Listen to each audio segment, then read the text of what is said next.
Dear students, I am Rekha here, Assistant Professor of Psychology, Government College for Women, Mandya. ಪ್ರೀತಿಯ ವಿದ್ಯಾರ್ಥಿಗಳೇ, ನಾನು ರೇಖಾ, ಸಹಾಯಕ ಪ್ರಾಧ್ಯಾಪಕಿ ಮನಃಶಾಸ್ತ್ರ ವಿಭಾಗ, ಮಹಿಳಾ ಸರ್ಕಾರಿ college, Mandya. Today we'll be knowing much more about infancy, that is reflexes in infancy. ಈ ದಿನ ನಾವು ಶೈಶವ ಅವಧಿಯಲ್ಲಿ ಪ್ರತಿವರ್ತಗಳು ಯಾವ ರೀತಿ ಕೆಲಸ ಮಾಡುತ್ತೆ ಅಂತ ನೋಡೋಣ. ರೀಕ್ಯಾಪ್ ಆಫ್ ಪ್ರೀವಿಯಸ್ ಸೆಷನ್, ಹಿಂದಿನ ಸೆಷನ್ನಲ್ಲಿ ನಾವೇನು ತಿಳ್ಕೊಂಡಿದ್ದೀವಿ ಅಂತ ಹೇಳಿದ್ರೆ, ಶೈಶವ ಅವಧಿ infancy, medical and behavioural assessment, Apgar scale, Brazelton neonatal behavioural assessment scale NBAS. ಹಿಂದಿನ ಸೆಷನ್ನಲ್ಲಿ ಮೆಡಿಕಲ್ ಮತ್ತು ಬಿಹೇವಿಯರಲ್ ಅಸೆಸ್ಮೆಂಟ್ ಯಾವ ರೀತಿ ಮಾಡ್ತಾರೆ ಈ ಒಂದು ಶಿಶುವಿನಲ್ಲಿ, ಅದರ ಅಂದರೆ ಅಪಗರ್ ಸ್ಕೇಲ್ ಮುಖಾಂತರ ಮತ್ತು ಬ್ರೆಸಲ್ಟನ್ ನಿಯೋನೇಟಲ್ ಬಿಹೇವಿಯರಲ್ ಅಸೆಸ್ಮೆಂಟ್ ಸ್ಕೇಲ್ ಮುಖಾಂತರ ಯಾವ ರೀತಿ ಮಗುವಿನಲ್ಲಿ ಅಥವಾ ಶಿಶುವಿನಲ್ಲಿ ವೈದ್ಯಕೀಯ ಮತ್ತು ನಡವಳಿಕೆ ಮೌಲ್ಯಮಾಪನ ಹೇಗೆ ಮಾಡ್ತಾರೆ ಅನ್ನೋದನ್ನು ನಾವು ತಿಳ್ಕೊಂಡಿದ್ದೀವಿ. ಈ ಒಂದು ಸೆಷನ್ನಲ್ಲಿ ನಾವು ಶೈಶವ ಅವಧಿಯಲ್ಲಿ ಪ್ರತಿವರ್ತಗಳು ಯಾವ ರೀತಿ ಕೆಲಸ ಮಾಡುತ್ತೆ, ಯಾವೆಲ್ಲ ಪ್ರತಿವರ್ತಗಳು ಅಥವಾ ರಿಫ್ಲೆಕ್ಸಸ್ ಮಗುನಲ್ಲಿ ಇರುತ್ತೆ ಅನ್ನೋದನ್ನು, ಅಥವಾ ಶೈಶವ ಅವಧಿಯಲ್ಲಿ ಇರುತ್ತೆ, ಶಿಶುವಿನಲ್ಲಿ ಇರುತ್ತೆ ಅಂತ ನೋಡೋಣ. The objectives of the chapter: purpose to know the importance of reflexes in infants, related to instinctive needs for survival and protection, evaluates a baby's neurological development by seeing whether certain reflexes are present or absent. ಬದುಕುಳಿಯುವಿಕೆಯ ಮತ್ತು ರಕ್ಷಣೆಗಾಗಿ ಸಹಜ ಅಗತ್ಯಗಳಿಗೆ ಸಂಬಂಧಿಸಿದ ಶಿಶುಗಳಲ್ಲಿನ ಪ್ರತಿವರ್ತನದ ಮಹತ್ವವನ್ನು ತಿಳಿದುಕೊಳ್ಳುವುದು ಇದರ ಮುಖ್ಯ ಉದ್ದೇಶವಾಗಿದೆ. ಅದರಲ್ಲೂ ಕೆಲವು ಪ್ರತಿವರ್ತಗಳು ಇವೆಯೋ ಇಲ್ಲವೋ ಎಂಬುದನ್ನು ನೋಡುವ ಮೂಲಕ ಮಗುವಿನ ನರವೈಜ್ಞಾನಿಕ ಬೆಳವಣಿಗೆಯನ್ನು ಮೌಲ್ಯಮಾಪನ ಮಾಡುವುದು ಸೂಕ್ತವಾಗಿದೆ. ಇದು ಈ ಒಂದು ಸೆಷನ್ನಿನ ಉದ್ದೇಶ ಆಗಿದೆ. Session outcome: participants will be able to understand the importance of reflexes in infants related to instinctive needs for survival and protection, able to evaluate a baby's neurological development by seeing whether certain reflexes are present or absent. ಈ ಒಂದು ಸೆಷನ್ನಿನ ಮುಖ್ಯ outcome ಏನು ಅಂತ ಹೇಳಿದ್ರೆ, ಪ್ರತಿವರ್ತಗಳು ಮಗುವಿನಲ್ಲಿ ಇದೆಯಾ ಅಥವಾ ಇಲ್ವಾ, ಈ ಪ್ರತಿವರ್ತಗಳು ಇದ್ದಲ್ಲಿ ಮಗುವಿನ ಒಂದು ಸರ್ವೈವಲ್ಗೋಸ್ಕರ ಅಥವಾ ಪ್ರೊಟೆಕ್ಷನ್ಗೋಸ್ಕರ ಹೇಗೆ ಅದು ಕೆಲಸ ಮಾಡುತ್ತೆ, ಮಗುವಿನ ನ್ಯೂರೋಲಾಜಿಕಲ್ ಡೆವಲಪ್ಮೆಂಟ್ ಮೇಲೆ ಹೇಗೆ ಪರಿಣಾಮ ಬೀರುತ್ತೆ ಅನ್ನೋದನ್ನು ನಾವು ತಿಳ್ಕೊಳ್ಬೋದು. Main content: infancy, early human reflexes, that is reflexes related to rooting, sucking and swimming. ಅಂದರೆ ಮಗುವಿನ ಮೂಲ ಪ್ರತಿವರ್ತಗಳು, ಅಂದರೆ ಅದು ರೂಟಿಂಗ್ ಆಗಿರ್ಬೋದು, ಸಕ್ಕಿಂಗ್ ಹೀರುವುದು ಮತ್ತು ಸ್ವಿಮ್ಮಿಂಗ್ ಈಜುವುದು, ಇದರ ಬಗ್ಗೆ ನಾವು ತಿಳ್ಕೊಳ್ತಾ ಹೋಗೋಣ. Reflexes: reflex behaviour are automatic involuntary innate response to a stimulation. Reflex behaviors are controlled by the lower brain centers that govern other involuntary processes such as breathing and heart rate. Reflex behaviors play an important part in stimulating the early development of central nervous system.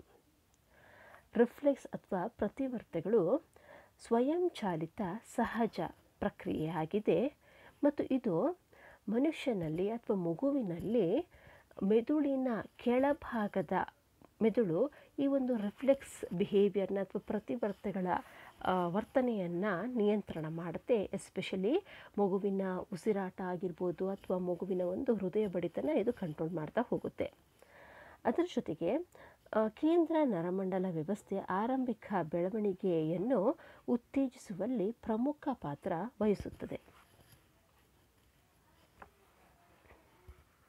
Early human reflexes, that is rooting, sucking and swimming. There are 27 major innate reflexes controlled by the lower brain centers.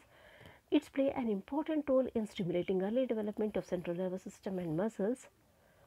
ಮನುಷ್ಯನಲ್ಲಿ ಅಥವಾ ಮಗುವಿನಲ್ಲಿ, ಶಿಶುವಿನಲ್ಲಿ ಸುಮಾರು 27 ಪ್ರಮುಖ ಸಹಜ ಪ್ರತಿವರ್ತಗಳು ಉಂಟು. ಈ ಎಲ್ಲ ಪ್ರತಿವರ್ತಗಳು ಕೂಡ ಮೆದುಳಿನ ಕೆಳಭಾಗದ ಮೆದುಳು ಕಂಟ್ರೋಲ್ ಮಾಡುತ್ತೆ, ನಿಯಂತ್ರಣ ಮಾಡುತ್ತೆ. ಇದರಲ್ಲೂ ಕೂಡ ಸೆಂಟ್ರಲ್ ನರ್ವಸ್ ಸಿಸ್ಟಮ್ ತುಂಬ ಹೆಚ್ಚು ಪ್ರಮುಖವಾದ ಪಾತ್ರನ ವಹಿಸುತ್ತೆ. ಈ ರಿಫ್ಲೆಕ್ಸಸ್ ಕೂಡ ಅಷ್ಟೇ ಮಗುವಿನಲ್ಲಿ, ಶಿಶುವಿನಲ್ಲಿ ಹೆಚ್ಚು ಮುಖ್ಯವಾದ ಪಾತ್ರನ ವಹಿಸುತ್ತೆ ಅಂತ ನಾವು ಹೇಳ್ಬೋದು.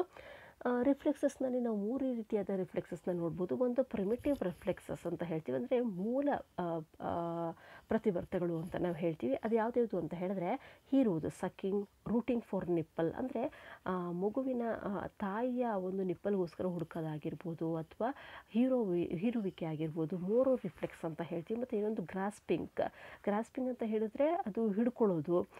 ಇದೆಲ್ಲ ಯಾತಕ್ಕೋಸ್ಕರ ಅಂದರೆ ಆ ಒಂದು ಮಗುವಿನ ಒಂದು ಸರ್ವೈವಲ್ಗೋಸ್ಕರ ಆಗಿರ್ಬೋದು, ಮಗುವಿನ ಒಂದು ಬದುಕುಳಿವಿಕೆಗೋಸ್ಕರ ಆಗಿರ್ಬೋದು, ರಕ್ಷಣೆಗಾಗಿರ್ಬೋದು, ಈ ಒಂದು ಪ್ರತಿವರ್ತೆಗಳು ಮೂಲತಃ ಬಂದಿದೆ ಅಂತ ನಾವು ಹೇಳ್ಬೋದು. ಇದರ ಜೊತೆಗೆ ಪಾಸ್ಚರಲ್ ರಿಫ್ಲೆಕ್ಸ್ ಅಂತ ಹೇಳ್ತೀವಿ. It's nothing but it's reaction to changes in the position, balance. Example, parachute reflex. Locomotor reflexes resemble voluntary movements that do not appear until months after reflexes have disappeared. Example, walking and swimming reflex. ಮೊದಲನೇದು rooting reflex ಏನು ಅಂತ ನೋಡೋಣ. Stroke cheek near corner of mouth and the head turns towards source of stimulation trying to locate nipple. ಶೈಶವಾವಧಿಯಲ್ಲಿ ಬೇರೆ ಯಾರಾದರೂ ಅಥವಾ ತಾಯಿ ಆಗಿರ್ಬೋದು ಅಥವಾ ಯಾರಾದರೂ ಆಗಿರ್ಬೋದು ಮಗುವಿನ ತುಟಿಯ ಹತ್ತಿರ ಬೆರಳನ್ನು ಇಟ್ಟಾಗ ತಲೆಯ ಭಾಗ ಬೆರಳು ಯಾವ ಕಡೆ ಇದೆ ಅಲ್ಲಿ ತಿರುಗುತ್ತೆ. ಅಂದರೆ ಮಗು ತಾನು ಆಹಾರನ ಸ್ವೀಕರಿಸೋದಕ್ಕೋಸ್ಕರ ಅಥವಾ ಆಹಾರ ನನಗೆ ಸಿಗ್ತಾ ಇದೆ ಅನ್ನೋ ಒಂದು ಕಾತರಕ್ಕೋಸ್ಕರ ಮಗು ಅಲ್ಲಿ ತಿರುಗುತ್ತೆ. ಇದು ಒಂದು ರೀತಿಯಾದ ರಿಫ್ಲೆಕ್ಸ್ ಅಂತ ಹೇಳ್ತೀವಿ. ಅದು ಆಟೋಮ್ಯಾಟಿಕ್ಕಾಗಿ ಮಗು ತಿರುಗುತ್ತೆ. ಅದನ್ನು ನಾವು ಪ್ರತಿವರ್ತಗಳು ಅಂತ ನಾವು ಹೇಳ್ತೀವಿ. Sucking reflex. Two purpose, babies get nourishment and they get enjoyment out of sucking. ಹೀರುವಿಕೆ ರಿಫ್ಲೆಕ್ಸ್ ಅಂತ ಹೇಳಿದ್ರೆ ಇದು 2 ಉದ್ದೇಶಗಳಿದೆ. ಏನು ಅಂತ ಹೇಳಿದ್ರೆ ಶಿಶುಗಳಿಗೆ ಪೋಷಣೆ ಸಿಗುತ್ತೆ, ಇದರ ಜೊತೆಗೆ ಅವರು ಹೀರುವಿಕೆಯಿಂದ ಆನಂದವನ್ನು ಕೂಡ ಪಡಿತಾ ಹೋಗುತ್ತೆ ಮಗು. Even foetus show second reflex. Non nutritive sucking, 85% of babies do it, suck on pacifier, fist, etc. As many as 40% of children suck their thumbs after they have started school also. So non nutritive sucking ಅಂತ ಹೇಳಿದ್ರೆ ಅಲ್ಲಿ nutrition ಅಥವಾ ಪೋಷಣೆ ಸಿಗದಿರುವಂತಹ ಒಂದು sucking. ಇಲ್ಲಿ ಮಗು ತನ್ನ ಬೆರಳಾಗಿರ್ಬೋದು, ತನ್ನ ಹೆಬ್ಬೆಟ್ಟಾಗಿರ್ಬೋದು, ಇದನ್ನು ಸಕ್ ಮಾಡ್ತಾ ಹೋಗುತ್ತೆ.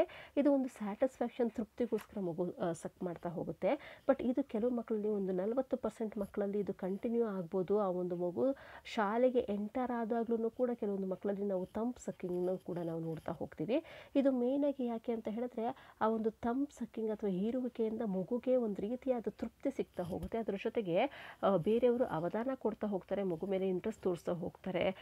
ಸೊ ಆ ಒಂದು ಸಕ್ ಮಾಡುವಾಗ ಆ ಶಬ್ದದಿಂದ ಆಗಿರ್ಬೋದು ಅಥವಾ ಆ ಒಂದು ಚೀಪೋದ್ರಿಂದ ಆಗಿರ್ಬೋದು ಮಗುಗೆ ತೃಪ್ತಿ ಸಿಗ್ತಾ ಹೋಗುತ್ತೆ. Swimming reflex. The swimming reflex involves placing infant face down in a pool of water. The infant will begin to pedal and kick in a swimming motion. The reflex disappears between 4 to 6 months. Swimming reflex ಅಥವಾ ಈಜುವ ಒಂದು ಪ್ರತಿವರ್ತಗಳು ಅಂತ ಹೇಳ್ತೀವಿ. ಇದೇನು ಅಂತ ಹೇಳಿದ್ರೆ ಮಗು ಹುಟ್ಟಿದ ಸ್ವಲ್ಪ ದಿನದಲ್ಲೇ ನಾವು ಮಗುನ ನೀರೊಳಗಡೆ ಬಿಟ್ಟಾಗ ಮಗು ತಾನಾಗೇ ಇವಾಗ ಸೈಕಲನ್ನು ನಾವು ಹೇಗೆ ಪೆಡಲ್ ಮಾಡ್ತೀವಿ, ಕಿಕ್ ಮಾಡ್ತೀವಿ, ಆ ರೀತಿ ಆಟೋಮ್ಯಾಟಿಕ್ಕಾಗಿ ಮಗು ಪೆಡಲ್ ಮಾಡ್ತಾ ಹೋಗುತ್ತೆ. ಇದೆಲ್ಲ ಒಂದು ರೀತಿಯಾದ ಒಂದು ಆಟೋಮ್ಯಾಟಿಕ್ ರೆಸ್ಪಾನ್ಸ್ ಅಂತ ನಾವು ಹೇಳ್ತೀವಿ. ಸಹಜವಾಗಿ ಬಂದಿರುವಂತಹ ಒಂದು ಮಗುನಲ್ಲಿ ಬಂದಿರುವಂತಹ ಒಂದು ಸ್ವಯಂ ಚಾಲಿತ ಸಹಜ ಪ್ರಕ್ರಿಯೆ ಅಂತಲೂ ಕೂಡ ನಾವು ಹೇಳ್ತಾ ಹೋಗ್ಬೋದು. ಬಟ್ ಈ ಒಂದು ಪ್ರಕ್ರಿಯೆ ಎಸ್ಪೆಷಲಿ ಸ್ವಿಮ್ಮಿಂಗ್ ರಿಫ್ಲೆಕ್ಸ್ ಮಗುಗೆ ಒಂದು 4-6 ತಿಂಗಳುಗಳು ತುಂಬುವಷ್ಟರಲ್ಲಿ ಇದು ಕಡಿಮೆ ಆಗ್ತಾ ಬರುತ್ತೆ ಅಥವಾ ನಿಂತೋಗ್ಲೂಬಹುದು. Session summary. Reflex behavior or automatic involuntary innate responses to stimulation. Primitive reflexes, postural reflexes, locomotor reflexes, reflexes, rooting, sucking, swimming. ಇಲ್ಲಿವರೆಗೂ ನಾವು ರಿಫ್ಲೆಕ್ಸ್ ಆ್ಯಕ್ಷನ್ ಅಂದರೆ ಏನು ಅಂತ ನೋಡಿದ್ದೀವಿ. ರಿಫ್ಲೆಕ್ಸ್ ಆ್ಯಕ್ಷನ್ ಅಂದರೆ ಅದು ಒಂದು ಸ್ವಯಂ ಚಾಲಿತ ಸಹಜ ಪ್ರಕ್ರಿಯೆ ಮಗುನಲ್ಲಿ ಆಗೋದು, ಮಗುನಲ್ಲಿ ಹುಟ್ಟೋದು ಅಂತಲೂ ಕೂಡ ನೋಡಿದ್ದೀವಿ. ಅದರಲ್ಲಿ ಕೆಲವೊಂದು ಮೂಲ ರಿಫ್ಲೆಕ್ಸಸ್ ಅದು ರೂಟಿಂಗ್, ಸಕ್ಕಿಂಗ್ ಮತ್ತು ಸ್ವಿಮ್ಮಿಂಗ್ ಬಗ್ಗೆ ಹೆಚ್ಚು ಮಾಹಿತಿನ ಪಡ್ಕೊಂಡಿದ್ದೀವಿ. ಇಷ್ಟು ಅರ್ಥ ಆಗಿದೆ ಅಂತ ಅಂದ್ಕೊಂಡಿದ್ದೀನಿ. Thanks a lot.